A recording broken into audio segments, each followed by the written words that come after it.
पृथ्वी से आसमान नीला दिखाई क्यों पड़ता है? सागर का रंग नीला क्यों है, कोई और रंग क्यों नहीं है? कहने को ये दोनों सवाल बहुत सिंपल है, परंतु इन प्रश्नों का उत्तर ढूंढने के लिए वैज्ञानिकों को वर्षों तक मेहनत करनी पड़ी थी। जॉन विलियम स्टड, जिन्हें लॉर्ड रेले भी कहा जाता है, उन्होंने लाइट स्कैटरिंग के बारे में बताया था कि लाइट स्पेक्ट्रम में जिस लाइट का जो तरंगदैर्घ्य वेवलेंथ कम होती है वो ज्यादा स्कैटर करता है। उन्होंने एक फॉर्मूला भी दिया था कि स्कैटरिंग इंटेंसिटी जो है प्रोपोर्शनल टू 1/λ⁴, यानी जितनी कम लैम्बडा होगी उतनी ही स्कैटरिंग ज्यादा होगी। इसे रिले स्कैटरिंग कहा जाता है। अब इसको जानने के लिए हमें कुछ बातों की जानकारी प्राप्त करनी पड़ेगी कि हमारा वायुमंडल कैसा है, लाइट कैसी होती है, लाइट में कौन कौन से कलर होते हैं या लाइट वाइट होती है। ये सारी चीजें हमें आगे धीरे धीरे पढ़ने को मिलेगी। तो सूर्य का प्रकाश कई तरंगों से मिलकर बना होता है, मगर इन तरंगों में सिर्फ 7 रंग ही हमारी आंखें देख पाती है, जो है बैंगनी, आसमानी, नीला, हरा, पीला, नारंगी और लाल। मैंने एक सीक्वेंस में बताया है और ये बढ़ती हुई वेवलेंथ के रूप में मैंने बताया है। यानी नीला, बैंगनी और आसमानी जो है वातावरण में ये ज्यादा फैलेगी। क्यों? कि इनकी वेवलेंथ सबसे कम होती है और लाल कलर है, इसकी वेवलेंथ सबसे ज्यादा होती है। इसीलिए हमारे जो कोई खतरे का निशान, डेंजर पॉइंट होते हैं, वहां लाल कलर कर दिया जाता है ताकि दूर से ही वो नजर आ जाए। और ये कलर जो है बैंगनी, आसमानी, नीला, इनकी वेवलेंथ कम होती है तो इनकी स्कैटरिंग ज्यादा होगी। अब कहने को तो बैंगनी रंग की जो वेवलेंथ है वो सबसे कम है, तो हमें आकाश बैंगनी दिखना चाहिए, परंतु हमें दिखता है नीला।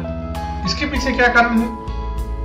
इसके पीछे कारण है हमारी आंख की सेंसिटिविटी, क्योंकि हमारी आंख जो है 380 नैनोमीटर से 750 नैनोमीटर तक की वेवलेंथ के रंग को डिटेक्ट कर सकता है, ना इसे कम ना इसे ज्यादा। यदि हम विजन स्पेक्ट्रम ग्राफ को देखेंगे तो हमें पता चलेगा कि नीले रंग पर हमारे आंख की सेंसिटिविटी सबसे ज्यादा होती है। नीले रंग पर आंख की सेंसिटिविटी हमारे 495 नैनोमीटर तक है। बैंगनी रंग की सेंसिटिविटी 380 नैनोमीटर से 450 नैनोमीटर तक ही है, जिस पर हमारे आंख की सेंसिटिविटी नीले रंग के मुकाबले कम है। इसलिए हमें आसमान नीला दिखाई पड़ता है।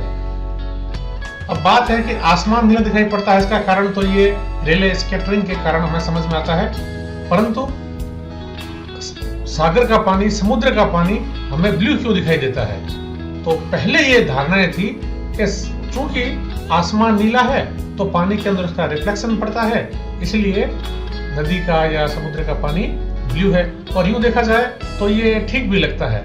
लॉर्ड रेले ने तो ये सिद्ध भी कर दिया था कि सागर का नीलापन आकाश के रिफ्लेक्शन के कारण ही है, परंतु भारतीय वैज्ञानिक वेंकटरमन ने रेले की इस मान्यता को पूर्ण रूप से संतोषजनक नहीं माना और उन्होंने इसके ऊपर रिसर्च किया।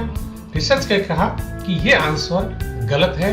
समुद्र का पानी नीला इसलिए नहीं है कि उस पर आसमान जो ब्लू है उसकी रिफ्लेक्शन पड़ता है, बल्कि उन्होंने एक दूसरा कारण दिया। उस कारण को कहते हैं हम रमन इफेक्ट। अब प्रश्न आता है कि रमन इफेक्ट क्या है? तो बच्चों, रिले स्कैटरिंग और रमन इफेक्ट में क्या अंतर है? ये वैज्ञानिक सीवी वेंकटरमन कौन थे? इनकी क्या बायोग्राफी है? इन्होंने अपना अध्ययन कहाँ किया, कैसे किया, ये कितने अपने समय में इंटेलिजेंट रहे थे? इनके पास में भारत के प्रथम उपराष्ट्रपति बनने का निमंत्रण भी आया था, फिर भी इन्होंने क्यों ठुकरा दिया? और इनके मन में जो ये प्रश्न आया कि सागर का पानी नीला क्यों है, वो कौन सी सिचुएशन थी, इन्होंने कहाँ देखा, ये सारी बातें हम करेंगे। और इन्हें कब नोबेल प्राइज मिला, कब भारत रत्न दिया, और आज जो हम 28 फरवरी को नेशनल साइंस डे जो मना रहे हैं, ये क्यों मनाते हैं, इन सब की डिटेल आप अगले वीडियो में देखिए, आपको सारी जानकारी मिलेगी। Thank you.